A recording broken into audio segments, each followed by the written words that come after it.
Every minute you don't tell us why you're here, I cut off a finger. Mine or yours? Yours. Damn. And anyway, we were just talking. We'd like to go home now. So thanks to the bruises, and you can keep the stool samples.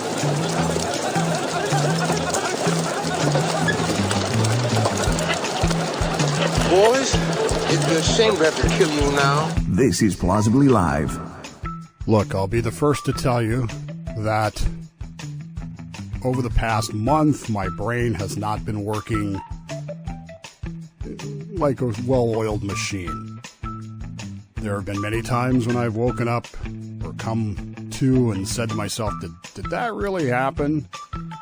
For example, I am absolutely convinced that during the surgery, my right shoe fell off.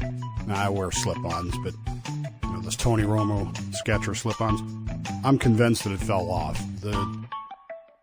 The oral surgeon said he didn't remember, and I haven't had a chance to talk to the nurse, so I don't know. But there are things that I hear that I'm not absolutely sure about. Not sure if my BS detector meter is working overtime, or if some of the things that I'm seeing happening are just so absurd that even the most Disney-oriented, cockeyed optimist would have trouble believing any of this stuff. What do I mean? Let's just take two stories. Believe me, if I wanted to take the time, we could go in a lot more directions with this. But let's just take two stories and kind of pull them apart just a little bit. Yesterday, if you were watching the news, you know that there was a military operation right up there with Operation Overlord, the invasion of Normandy, it looked like. Airplanes circling, heavily armored vehicles. All this to arrest a 21-year-old junior birdman by the name of Teixeira. I don't know if I'm saying that right or not.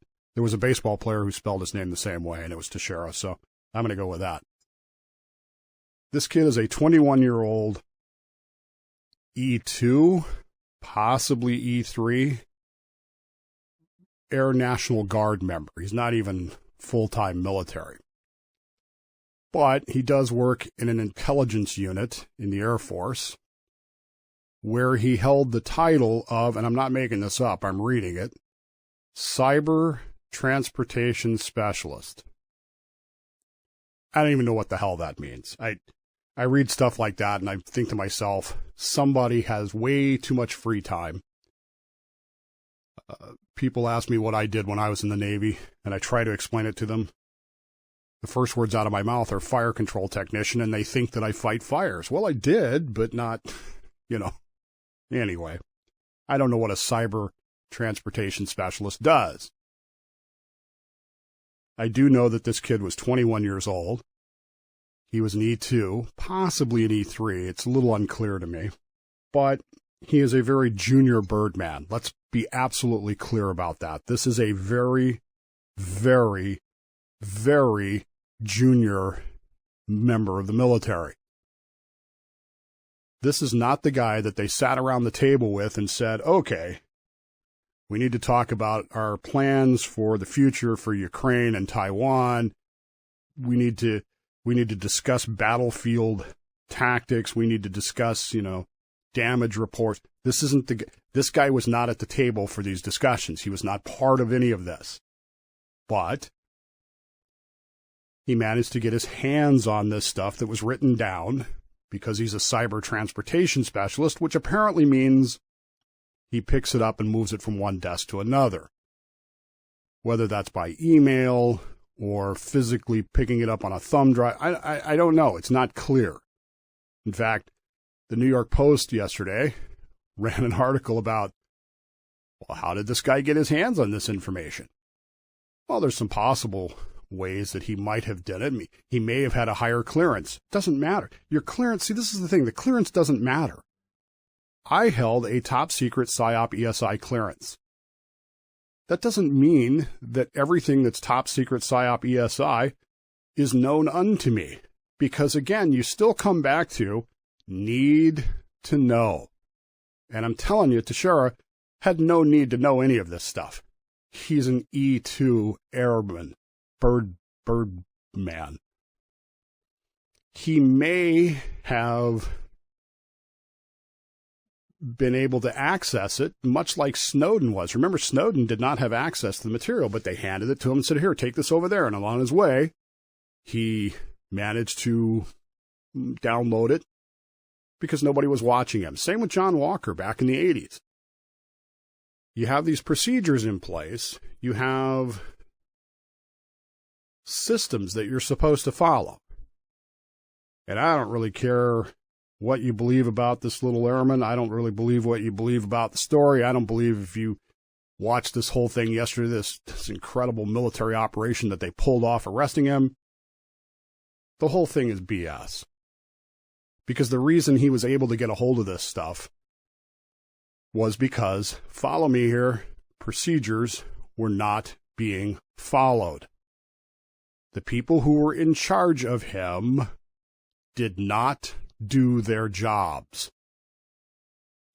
And we can whine all we want about, 2/3 of the military is under 30, most of them under 25. We got to trust these kids. I was one of them, folks. I was 19, 20 years old when I got my security clearance. It never would have occurred to me to, number one, carry off, material like that. We didn't have Discord servers in those days, but I sure as hell wouldn't have posted it to one. In fact, I will tell you that in my experience, and this is strictly my experience, I can't speak for anybody else, but I can tell you that there came a time when I was accidentally exposed to information that I did not have a need to know. It was interesting, was fascinating, and I spent the next year scared to death that there was going to be a knock on the door from the DIS agent asking me about this information. Never told anybody that I saw it accidentally, never told anybody anything. I just said, not supposed to be doing this. And I walked out. But apparently that's not the way of things now. Apparently this kid and his Discord server playing war games wanted people to know about the real war. And so it occurred to him at, the ripe old age of 21 to start doing this. I don't know. I don't buy the whole story because, number one, his access to this material, the way that he obtained this material, is clearly non-procedural compliance. It's not that he's a spy. It isn't that he was trying to obtain this material and pass it on to the Soviet Union or anything like that. This is somebody handed him this information, said, here, take this over there, cyber transport specialist. And along the way, he looked at it and went, oh, that's interesting, and either made copies, downloaded it, whatever, and then decided to post it on a Discord server, which tells you that he's not the brightest candle in the menorah, certainly not the brightest birdman in the Air Force. I'm not buying the whole story because, again, we're turning this whole thing into this 21-year-old has damaged all of this stuff. We're told that our allies are furious because we can't keep secrets. We're told that things are going in the tank because of this guy. And I'm sure that they are. Don't get me wrong. I'm sure that this guy has screwed things up. Don't get me wrong. I don't doubt for 1 minute that he stole the information. But that's the key. He stole it. He was not authorized access to it. But the reason he was able to do that was simply because procedures were not being followed. I was talking with the Milsurp writer yesterday about this, and we're going to have more to say about that conversation because it was a really good conversation. Just as a complete aside, we used to text each other, and now we're doing these voicemail messages where we're sending each other 3 to 7 minute voicemails. And let me tell you, just listening to someone talk like that is very useful to me. So thanks, Mike. I appreciate it. The bottom line, as we were having a discussion about, we don't know if these senior folks who allowed this to happen will ever be held accountable. We don't know.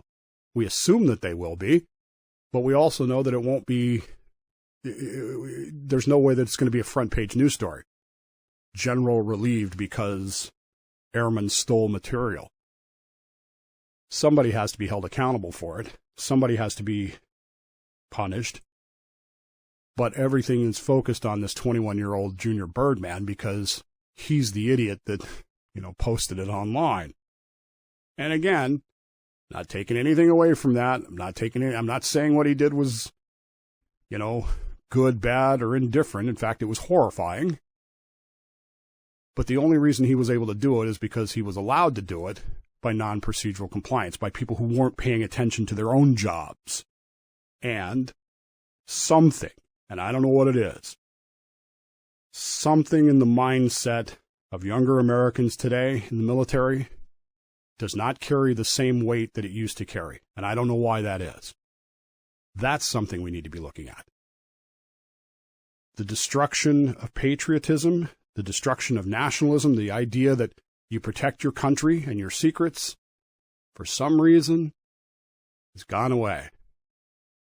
That needs to be fixed, because if we don't fix it, we're going to have more of these kinds of things. The second story comes from, is it Clay Travis? I think it was. Clay Travis released a story yesterday in which he claims, without links, by the way, and this is something that bothers me when people make claims like this, but they don't have any backup. But he had a story yesterday in which he claims that the Budweiser, the Bud Light people, are in an absolute panic over the Dylan Mulvaney thing. He said in his story, and I got to read this because it's an exact quote. There's some things here that are, some low-level staffer was responsible. Management was not aware of the plan to put Dylan Mulvaney's face on Bud Light cans, to hand him a bunch of Bud Light and have him prance about with it in his bubble bath. That upper management had no idea that this was going to happen. This was just some junior exec gone crazy and deciding to do things on his own. I'm sorry, but that story is complete BS. I mean, the idea that could happen is BS. Number one, didn't the president of Bud Light, whatever her name was, come out and support this whole thing online, talking about how great it was and how we need to get away from the frat house gang and we need to get more into the modern thing, which is fine. I mean, if that's what Bud Light wants to do. I personally don't drink a lot of beer and I don't drink Bud Light, so it's not that big of a deal. But the idea here that somehow or another now the story is coming out that, oh, this was a mistake. This was whatever. Number one, there's no way in hell. If you hear this story reported or discussed, you know that there's no way in hell that this is the case. Number one, they printed his face on the can. That didn't happen without somebody in management knowing about it. There's no way. Number two, these things don't happen like that. There's contracts involved. There's discussions. There's agents. There's payments. Joking with Bill and Rod yesterday about whether or not did he get paid up front? Because this is one of those cases where if I were Dylan Mulvaney, I would have said, I want to get paid up front because this is likely to backfire on you. Of course, Mulvaney probably doesn't think in those terms, but at the same time, this whole idea that somehow or another Bud Light's management didn't know that this was coming, didn't know that this had been agreed to, didn't know that they were going to print his face on the can, is laughable. And the idea that they would stand there with a straight face trying to gaslight you into believing that is utterly ridiculous.